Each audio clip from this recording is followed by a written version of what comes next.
November 7th, 1944. The European theater of World War II is reaching a fever pitch. In the West, the Allies are pushing toward the Rhine. In the East, the Soviet Red Army is acting like a steamroller, crushing the Wehrmacht in its relentless march toward Berlin. But on this specific morning, high above the rugged terrain of Yugoslavia, a tragedy is about to unfold that will defy the logic of the entire war. Imagine for a moment the chaos of the skies. You are a pilot, strapped into thousands of pounds of vibrating aluminum and steel, adrenaline coursing through your veins, your eyes scanning the horizon for the silhouette of a German Messerschmitt or a column of Nazi armor.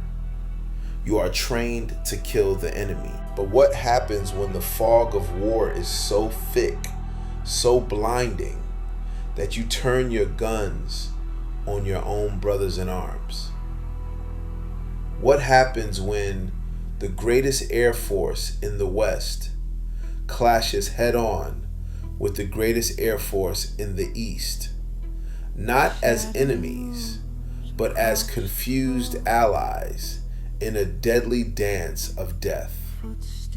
This is not a story about the fight against fascism. This is the story of the Niš Incident, the day the United States and the Soviet Union went to war with each other in a top-secret battle that remained buried in classified files for decades.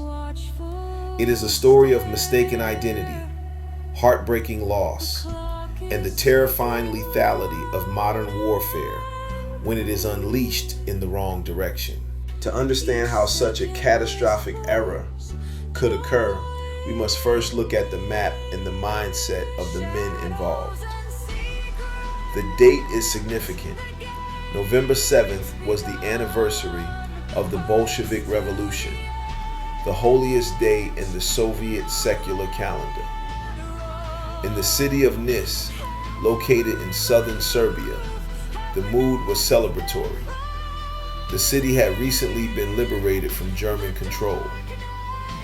The Soviet 6th Guards Rifle Corps was moving through the area, feeling a rare moment of safety. They were marching from Niš toward Alexinac, a long column of trucks, horse-drawn artillery, and infantry. The Soviet soldiers were relaxed. They were miles behind the front lines. The sky was clear, and they believed the air belonged to them and their American allies. General Grigory Kotov, a decorated commander of the Corps, was riding in the column. He had survived the brutal meat grinder of the Eastern Front, from Stalingrad to the Balkans, only to find himself on a dusty road in Yugoslavia, looking forward to a toast to the revolution. Meanwhile, hundreds of miles away in Foggia, Italy, the engines of the U.S. Army Air Forces were roaring to life. The 82nd Fighter Group, a unit with a fearsome reputation, was preparing for a mission. Their mount was the Lockheed P-38 Lightning. If you know anything about World War II aviation, you know the Lightning. It was a distinctive twin-boom, twin-engine fighter that the Germans terrifiedly called the Fork-tailed Devil. It was fast, heavily armed with 4 50 caliber machine guns and a 20mm cannon in the nose, and it had the range to strike deep into enemy territory. Leading this mission was Colonel Clarence T. Edwinson, known to his men as Curly. He was an ace, a seasoned veteran who had survived the attack on Pearl Harbor. But on this day, even an ace's intuition will be clouded by a fatal navigational error. The briefing had been clear. Target German columns retreating through the narrow valleys of Kosovo. The intelligence reports indicated that the Wehrmacht was moving north, trying to escape the Soviet encirclement. The American pilots were hungry for targets. They launched into the morning sky, climbing over the Adriatic Sea, crossing the mountains of Montenegro, and descending into the valleys of Serbia. But the landscape of the Balkans is treacherous. One mountain range looks like another. One river valley mirrors the next. Amidst the haze and the adrenaline, the American formation drifted. They weren't over the frantic German retreat in Kosovo. They were 60 miles off course, hovering directly over the triumphant Soviet parade near Niš. From 10,000 feet, the view of the ground is abstract. Men are specks. Tanks are rectangles. To Colonel Edwinson and his pilots, the long column of vehicles moving along the road below fit the profile perfectly. It looked exactly like a German motorized division making a break for it. The confirmation bias kicked in instantly. They expected to see Germans, so they saw Germans. The order was given: attack. The P-38 Lightnings peeled off from their formation, their engines screaming as they dove toward the valley floor. On the ground, the Soviet troops heard the roar. At first, there was no panic.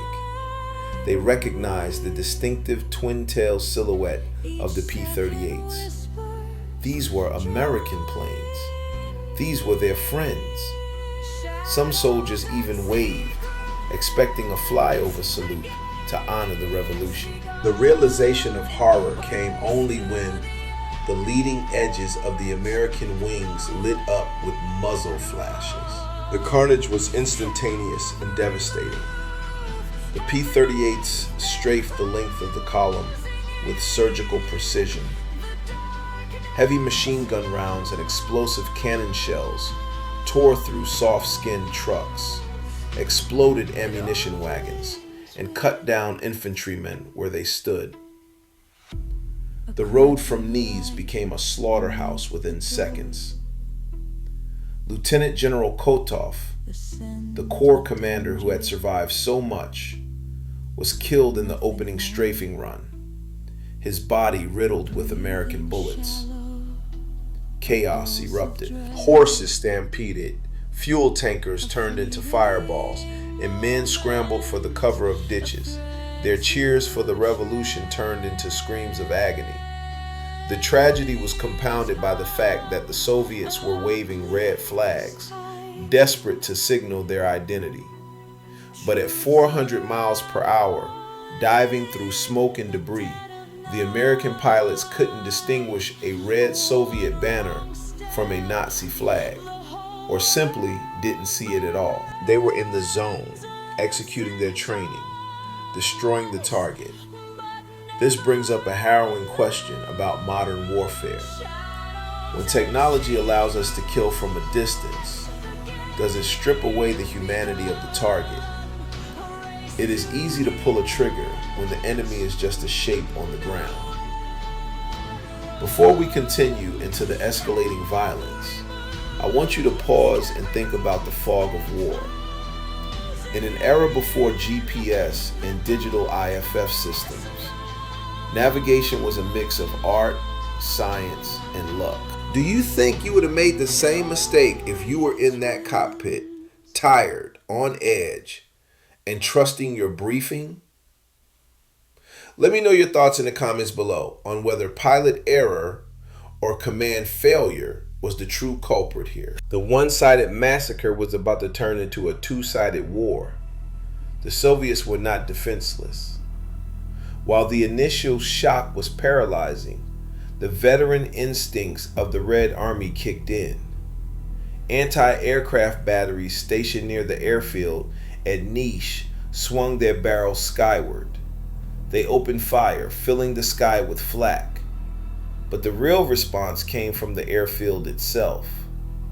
The Soviet 17th Air Army was stationed there, and on the tarmac sat the Yakovlev Yak-9s of the 866 Fighter Aviation Regiment. The Yak-9 was the workhorse of the Soviet fighter force. It was smaller than the P-38, lighter, and incredibly agile at low altitudes. It was a dogfighter supreme, armed with a heavy cannon firing through the propeller hub. The Soviet pilots, seeing their comrades being slaughtered on the road, scrambled into their cockpits. They didn't know who was attacking. Some initial reports confused the P-38s for German Focke-Wulf FW-189s, which also had a twin boom design, though they looked quite different to a trained eye. But in the heat of the moment, identification didn't matter. Retaliation did. The Yak-9s roared off the runway, climbing aggressively to intercept the attackers. What followed was a surreal and deadly dogfight, unique in the annals of history. American P-38 Lightnings versus Soviet Yak-9s, two of the most iconic fighters of the war, flown by allies, locked in a duel to the death. The Americans, seeing the rising fighters, assumed the Germans were launching an intercept. The silhouette of the Yak-9 is somewhat similar to the German Me-109. And again, expectation dictated reality. Bandits! Bandits at 6 o'clock, the radios crackled. The P-38s used their superior energy and speed, diving and zooming, while the Soviet Yaks tried to lure them into turning fights where their agility gave them the edge. The sky over Nice became a swirling mosaic of tracers and smoke trails. It was a brutal close quarters affair. One Yak-9, piloted by Lieutenant Shipula, latched onto the tail of an American P-38. He fired a burst of cannon fire, and the American plane shuddered, smoke pouring from its right engine. The P-38 rolled over and plummeted into the Serbian hills, crashing in a ball of flame. The Americans retaliated with fury. A P-38, utilizing its concentrated firepower in the nose, sawed the wing off a Soviet fighter. The pilot, Lieutenant Krivanagov, managed to bail out, his parachute drifting down over the burning convoy he had tried to protect. The confusion was absolute. American pilots were shouting over the radio that they were engaging Focke-Wulfs. Soviet ground controllers were screaming that they were under attack by fascist aircraft. In total, the dogfight raged for perhaps 15 minutes, but it felt like a lifetime. The specific dynamics of this battle are fascinating for aviation enthusiasts. The P-38 relied on boom and zoom tactics, diving fast, firing, and climbing back up using momentum. The Yak-9s were turn and burn fighters, wanting to drag the heavy Americans into a horizontal turning fight.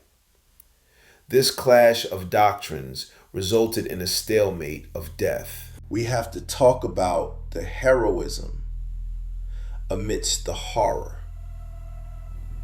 And the heroism here came from a man who realized the mistake before everyone else. Enter Soviet Captain Alexander Koldenov. He was an ace, a man with ice water in his veins. As he climbed into the fight, he got close enough to a P-38 to see the white star on the fuselage. He froze. These weren't Germans. These were Americans. He realized that if he fired, he was killing an ally. But if he didn't do something, the slaughter would continue. Koldenov made a decision that could have easily gotten him killed. Instead of shooting, he throttled up his Yak-9 and flew directly into the line of fire of the American formation leader. He risked being blown out of the sky by the very people he was trying to save. He pulled up right alongside the lead P-38, so close the wingtips almost touched. He wildly waggled his wings, a universal sign of, "Look at me." He tilted his aircraft to expose the large red star painted on the side of his fuselage. Imagine the shock in the American cockpit. Colonel Edwardson looked to his side and saw not a swastika, but the red star of the Soviet Union. The realization hit him like a physical blow. The adrenaline crashed. The horror of what they had done washed over him. "Cease fire! Cease fire! They are Russians! Repeat! They are Russians!" Edwardson screamed over the radio. The order took a few moments to filter through the chaos. Some pilots were still locked in duels, too focused to hear, but slowly the guns fell silent. The P-38s broke off their attack, rocking their wings in a somber apology, and turned west, climbing rapidly to escape the scene of their crime. The Soviet Yaks, furious but disciplined, did not pursue. They circled the burning wreckage of the convoy, watching their allies disappear into the clouds. The smoke cleared, but the toll was heavy. On the ground, the celebration of the revolution had turned into a funeral. 34 Soviet soldiers and officers lay dead, including General Kotov. 39 others were wounded, many critically. In the air, the cost was also paid in blood. 2 American P-38s had been shot down. 2 American pilots, Second Lieutenants Brewer and Colson, were dead. On the Soviet side, 3 Yak-9s were destroyed, and 2 pilots, Lieutenants Shipula and Krivanagov, had been killed. It was a disaster of the highest order. A friendly fire incident involving dozens of aircraft and hundreds of ground troops. As the P-38s limped back to Italy, the diplomatic cables began to burn. This is where the story shifts from the battlefield to the back rooms of power. The Niš Incident was a political time bomb. The alliance between the US, the UK, and the USSR was already fragile. Stalin was deeply suspicious of the West, always fearing they would make a separate peace with Hitler or turn on the Soviet Union. This attack seemed to confirm his worst paranoias. Was it truly an accident, or was it a message, a show of force? The U.S. ambassador to Moscow, W. Averell Harriman, was immediately summoned to the Kremlin. He had to perform a masterclass in diplomatic damage control. He presented a formal apology to Stalin, citing a regrettable navigational error. He offered condolences for the death of General Kotov. The U.S. Army Air Forces immediately launched an investigation. Colonel Edwardson and his pilots were grounded and grilled. The findings were clear. It was a mistake, born of similar geography and the intense pressure of combat. But interestingly, the Soviets chose not to blow this up. Stalin, pragmatic as ever, needed American trucks and supplies more than he needed a public feud. He accepted the apology, but with a condition. The incident was to be buried. It became classified top secret. The families of the dead American pilots were told their sons died in combat against the Germans. The Soviet families were told their sons died heroes defending the motherland, without specifying who pulled the trigger. For decades, the Niš Incident was a whisper, a rumor among aviation historians. It wasn't until the Cold War ended and the archives in Washington and Moscow were open that the full scope of the battle was revealed. It serves as a grim reminder of the chaos of war. We often like to think of World War II as a clean war, with clear lines between good and evil. But on that November morning in 1944, the lines blurred. Good men killed good men because of a wrong turn and a trick of the light. It forces us to ask, how many other such incidents have been lost to history? How many missing in action reports actually cover up tragic mistakes? The legacy of the Niš Incident is not just about the loss of life. It is about the fragility of trust. It showed how quickly allies can become enemies when communication breaks down.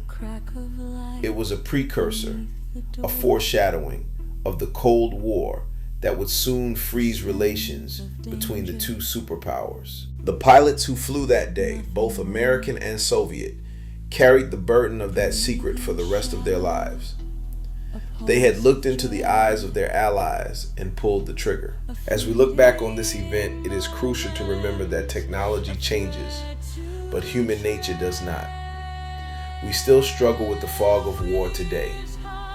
Friendly fire remains a terrifying reality of modern combat. The tragedy at Niš teaches us that in war, the greatest enemy is often confusion. Before we conclude, I want to ask you, do you think the U.S. military did the right thing by keeping this secret for so long to preserve the alliance? Or do the families deserve the truth immediately, no matter the political cost? It's a tough ethical question. If you found this deep dive into one of World War II's strangest battles compelling, please give this video a like. It really helps us share these forgotten stories with more people. And if you are fascinated by the untold stories of military history, the tactical breakdowns, and the human cost of conflict, make sure you subscribe to the channel and hit that notification bell right now. We have an upcoming documentary on the Ghost Army that deceived the Nazis before D-Day, and you won't want to miss it. Until then, keep questioning history.